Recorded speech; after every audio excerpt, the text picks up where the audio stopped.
You ever dance so hard you sprain your soul? No?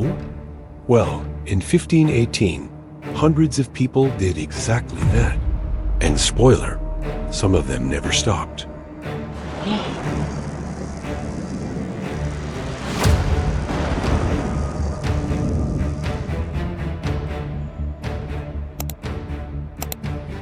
Picture a July day in 1518 Strasbourg, the kind of thick, oppressive afternoon that makes you wish you were anywhere but there. The air was stale, sweaty. Medieval central heating minus the comfort. People were adjusting greasy layers of wool, squinting at dusty streets littered with refuse, muttering curses at the summer heat. Food was scarce. The Black Death's shadow still crept across graves, and taxes had more layers than a wedding plum cake. It felt like the world was tilting off its hinges. That's when Frau Troffea stepped into the street.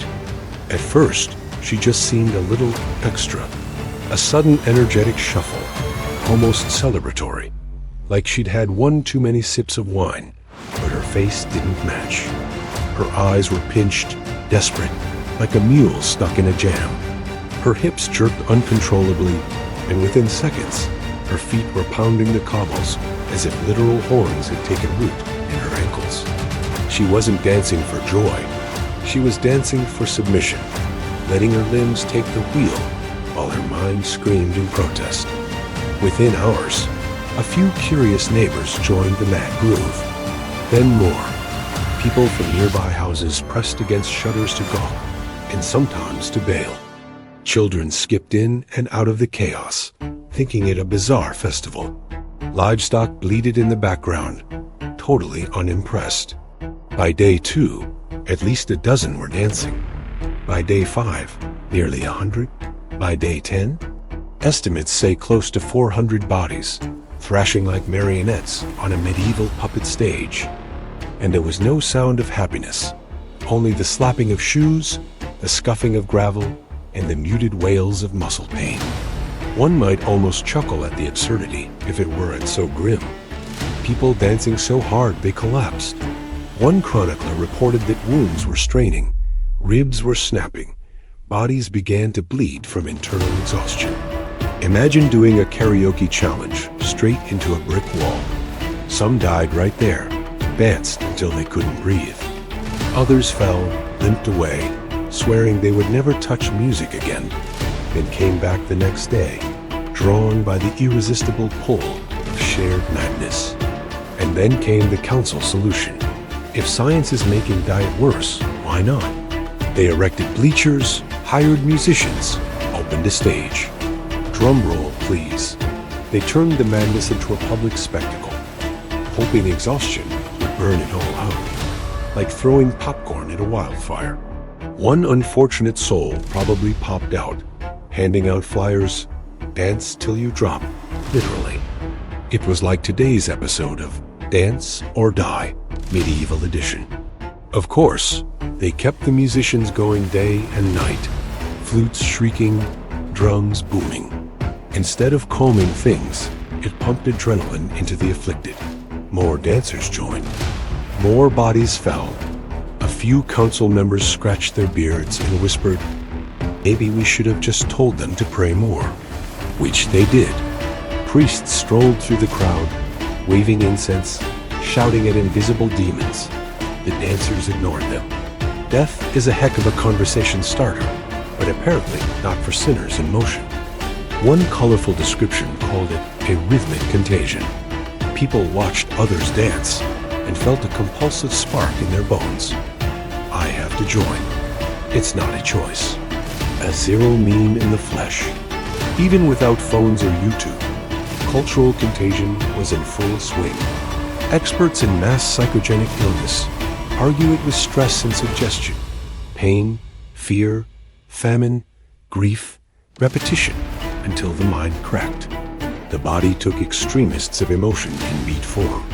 Some later blamed ergot, a fungus on damp rye bread that causes spasms and hallucinations. The classic mad bread idea. But have you tried hallucinating a beat inside your skull? It doesn't sync you with others on the street. Ergot fits sickness, not synchronous moves. Instead, doctors from Paracelsus to anonymous scribes coined it choreomania, insanity stepping in rhythm. Their diagnosis was clear: staged or drug-induced. It was communal psychosis. And the cure? Isolation. 60 of the worst dancers were shipped off to a healing shrine in a mountain, somewhere quiet, without drums or spectators. There, the dancing just stopped. No one documented glamorous group ceremonies or holy mysteries. They simply dried out. Yet the grotesque charm of it lingers. People dancing themselves to death without a DJ or beat drop. It's almost comedic, if death, broken bones, and spiritual terror could be comedic. And the context was ripe. No HBO, no fairs, mostly despair. When something breaks that desperate, your nervous system is primed to latch on. It's like when your watch beeps. It's unbearable. In Strasbourg, one twitch led to another, and another became a tsunami of psychogenic traction. There were other dancing plagues: Erfurt, Aachen, somber echoes across Europe. Sometimes saints danced, sometimes flames flickered in the night sky. Strasbourg's was the mega version, viral before Babel.com. Look at social media challenges. Vaguely dangerous. TikTok includes plenty of these, except people live through them, unless they don't. If you collapsed mid-move, someone keeps streaming. Our modern world is more sanitized, but human brains are the same. Look at mass hysteria episodes, laughter epidemics, fainting in schools, panics in crowds. Stress plus peer infection equals mind-body collapse. The 1518 dancers were the original "share this or you're cursed" clickbait. Except clickbait at least leaves you with a viral smirk, not a broken shin bone. And it's rough to draw comedic edges around death, but you can't deny that stark contrast. The absurdity of a smiling dancer, even gasping for breath, likely serious pain, contrasted with our expectation of frivolity. Their flash mob was dire, somber, and horrifying. Our everyday flash mob? Someone busts a moonwalk in Target, and TikTok applause follows. Strasbourg's performers died of internal hemorrhage before someone hit like. Still, cheekiness drips like sweat from this story. Imagine a modern narrator chiding the town. "Good job, Strasbourg. You turned a medical crisis into a festival. That'll do wonders for tourism." We might pat the city on its communal spirit, but at what cost? Every next-door neighbor was a double-edged sword, comforting, contagious, lethal. There was no solo bathroom break, no viral tweet, not even a DM reply, just the echoing footfalls of doom. And yet, human beings are weirdly drawn to witnessing chaos, guilty voyeurism. Chroniclers hid, scribbled, scattered accounts. Details like thighs splitting, feet blistering. It's horror in slow motion, like B-grade splatter with actual lives. People passed out in gutters, priests sobbed, musicians ended up homeless. And someone probably dipped their toes once and said, "No, I'll stick to knitting." In the end, this manic dance fizzled out, not with science, but geography. At the healing site, away from the crowd, away from the music, in quiet solitude, which likely felt like a death sentence itself, the bodies settled. Minds stopped racing. Whether miracle or mundane, it ended. The dead stayed dead. Historians recorded, other towns whispered cautionary tales. So here we stand, centuries later, scrolling past this story with a shiver and a smirk. It's the ultimate cautionary tale. Humans need outlets, or magical fungi, or communal rhythm, just to stay sane. And as soon as something weird surfaces, minds latch, bodies obey, and chaos bubbles through communal pores. The plague of dancing isn't a medal of loving community. It's a warning sign. When everything else fails, the body transforms trauma into motion, even to death. As you read this, maybe you're already itching to tap your foot.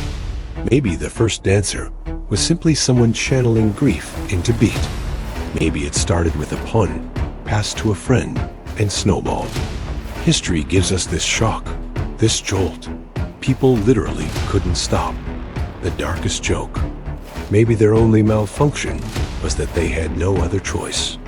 The dancing plague reminds us history is stranger than fiction, and that strangeness usually tastes bittersweet. We laugh, we gasp, maybe we gulp water. But there's a deeper reminder too. Maybe next time a friend suggests a crazy challenge, or that you just dance it out, pause. Is it celebration or contagion of something deeper? Because beneath the cheek, the eeriness remains. Collective trauma can grip you by the feet, lead you in circles, and won't let go until you've danced yourself raw. And Strasbourg taught us the macabre truth. Sometimes, to escape suffering, your body becomes the instrument of your undoing. If this sent a chill down your spine, hit like, subscribe, and join us here on Shocked History, where we pull back the curtain on the past and stare into the shadows.